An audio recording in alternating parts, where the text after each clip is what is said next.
Hello students, मैं हेमंत स्वामी हिंदी की online class में फिर आपके समक्ष उपस्थित हूँ। आज हमारा अध्ययन का विषय है क्लास 11 की पाठ्य पुस्तिका क्षितिज प्रथम का काव्य खंड के तीसरा अध्याय पथिक, जिसके कवि हैं राम नरेश त्रिपाठी। आज इसके प्रश्नों को हल करेंगे। तो इससे पूर्व के वीडियो में मैंने पथिक की संपूर्ण व्याख्या 2 पार्ट में आपको पढ़ा चुका हूँ, जिसका लिंक इसी वीडियो के डिस्क्रिप्शन में मिल जाएगा। तो चलिए इसके प्रश्नोत्तर देखते हैं। प्रथम प्रश्न है, पथिक का मन कहाँ विचरना चाहता है? जवाब है, पथिक का मन बादलों पर बैठकर, नीले आसमान और लहरों पर बैठकर समुद्र के कोने कोने में विचरना चाहता है। अगला प्रश्न है कि सूर्योदय वर्णन के लिए किस तरह के बिंबों का प्रयोग हुआ है? सूर्योदय का वर्णन करने के लिए कवि राम नरेश त्रिपाठी ने किन किन बिंबों का प्रयोग किया है? तो सूर्योदय वर्णन के लिए निम्नलिखित बिंबों का प्रयोग हुआ है। प्रथम है समुद्र तल से उगते हुए सूर्य का अधूरा बिंब, जहाँ प्रथमी उसमें बताया गया है पद में कि निकल रहा है जल निधि तल पर दिनकर बिंब अधूरा, कमला के कंचन मंदिर का मानो कांत कंगूरा। कि समुद्र तल से उगते हुए सूर्य का अधूरा बिंब अपनी प्रातःकालीन आभा के कारण बहुत ही मनोहर दिखाई देता है। उसे देखकर ऐसा महसूस होता है जैसे वह मंदिर का कंगूरा हो। तो एक तो ये सूर्योदय का बताया है। दूसरा इसी में बताया था कि वह जो है वो समुद्र में फैली मानो लक्ष्मी का मंदिर है। वो सूर्य का जो अधूरा बिंब बन रहा है वो ऐसा प्रतीत हो रहा है कि जैसे लक्ष्मी के स्वर्ण मंदिर का कंगूरा हो। तो ये व्याख्या मैं समझा चुका हूँ, आप वहाँ देख सकते हैं किस प्रकार से दिखाई देता है। अगला बिंब बताए, एक अन्य बिंब में वह सूर्य की रश्मियों किरणों से बनी चौड़ी उजली रेखा मानो लक्ष्मी के स्वागत के लिए बनाई गई सुनहरी सड़क है।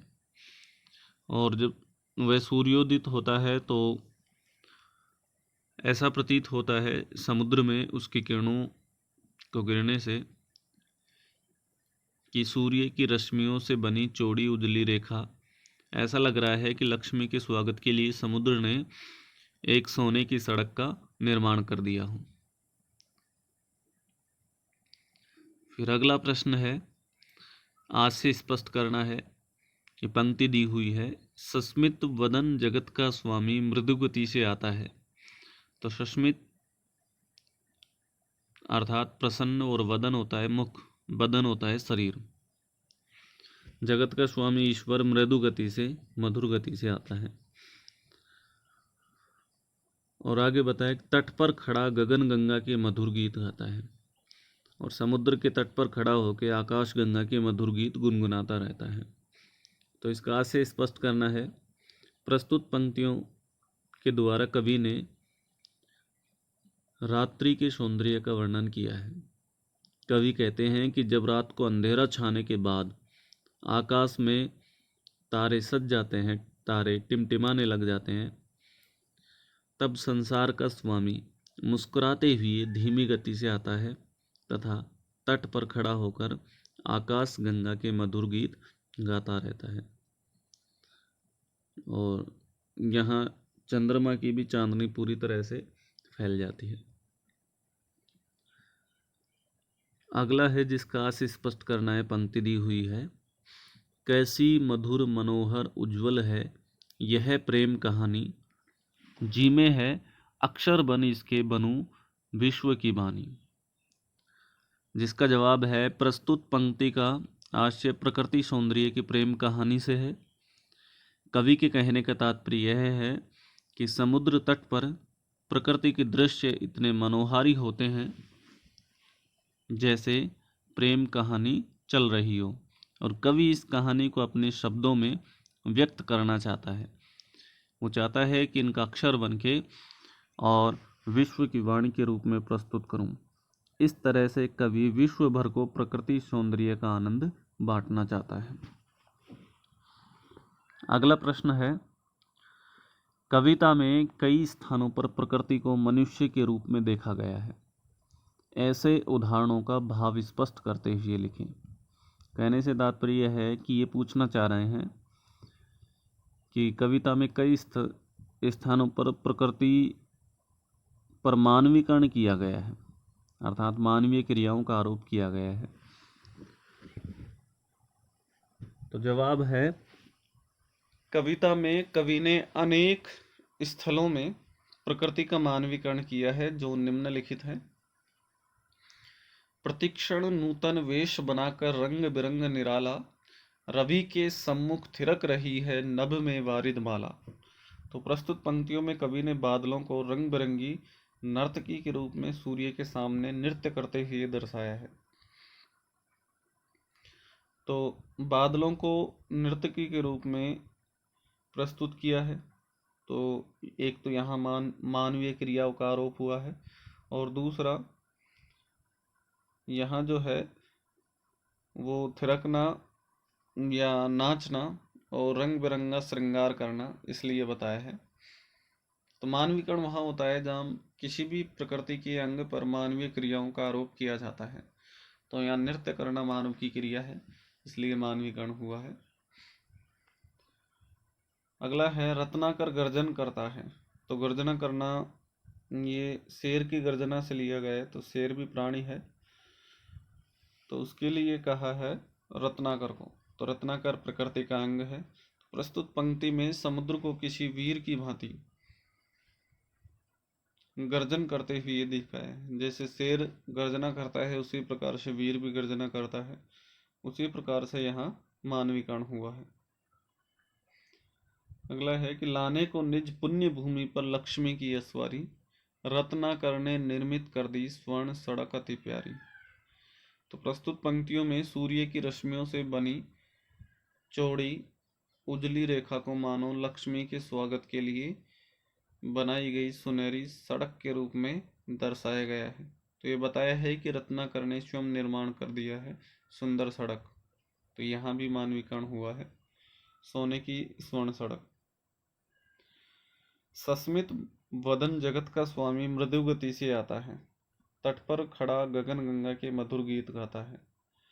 तो यहाँ चंद्रमा के लिए सस्मित वदन, चंद्रमा का मुस्कुराता हुआ और मधुर गीत गाना, तो ये दोनों ही मानवीय क्रिया हैं जो चंद्रमा पर आरोपित हुई है।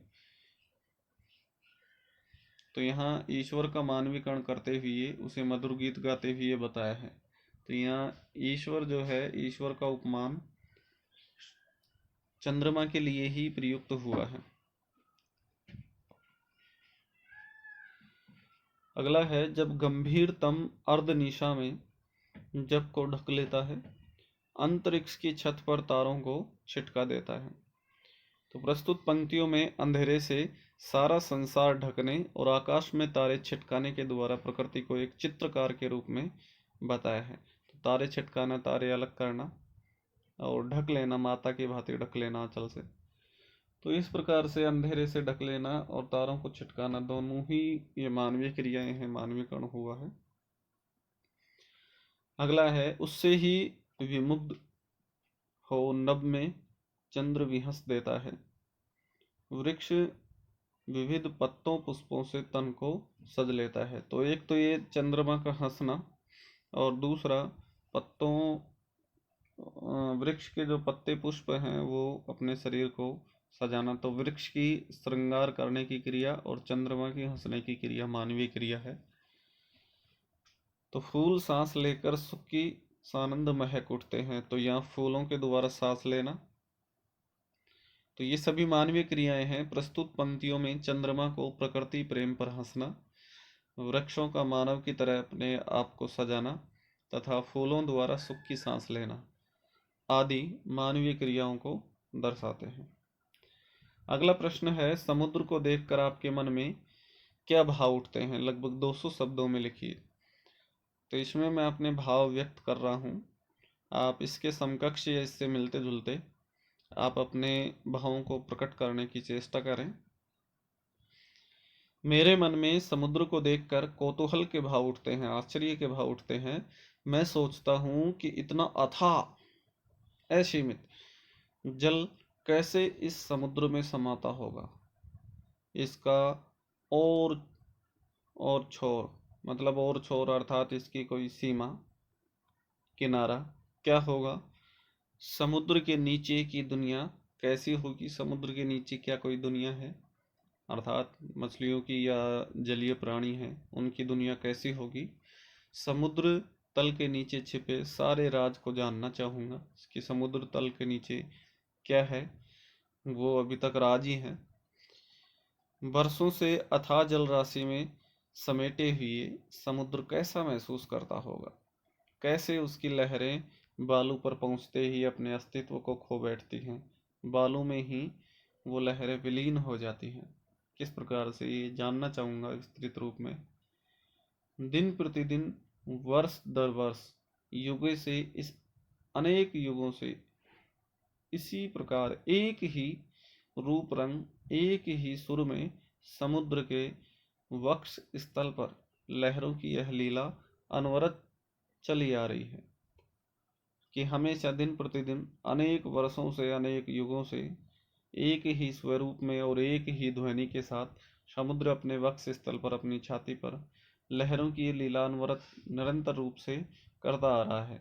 कहीं कोई आराम और विश्राम नहीं है। समुद्र को देखकर और एक और भाव मेरे मन में उठता है, वह यह है कि इस अथाह जल राशि को किस तरह पीने लायक बनाया जाए, किस तरह से समुद्र के जल जीवन को सुरक्षित रखा जाए।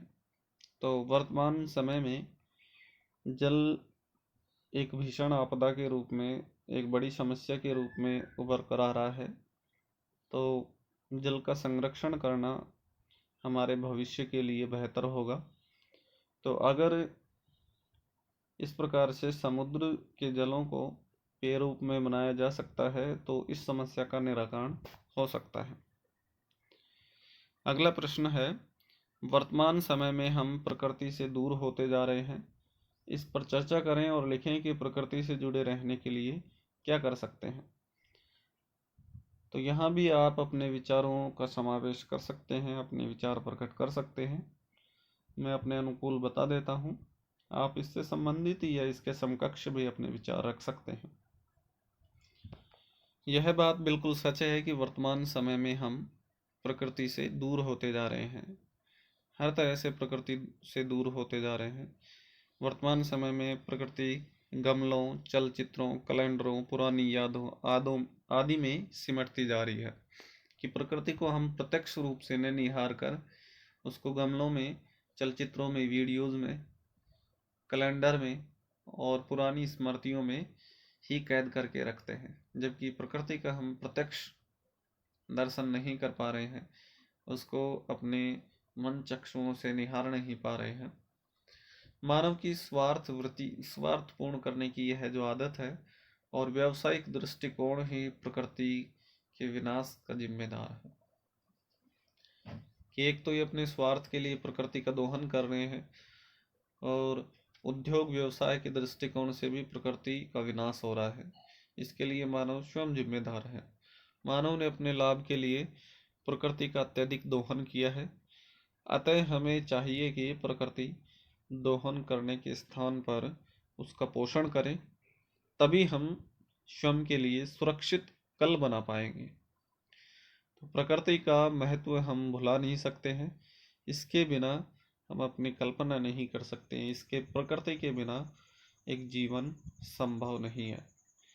प्रकृति से जुड़े रहने के लिए हम निम्न उपाय कर सकते हैं।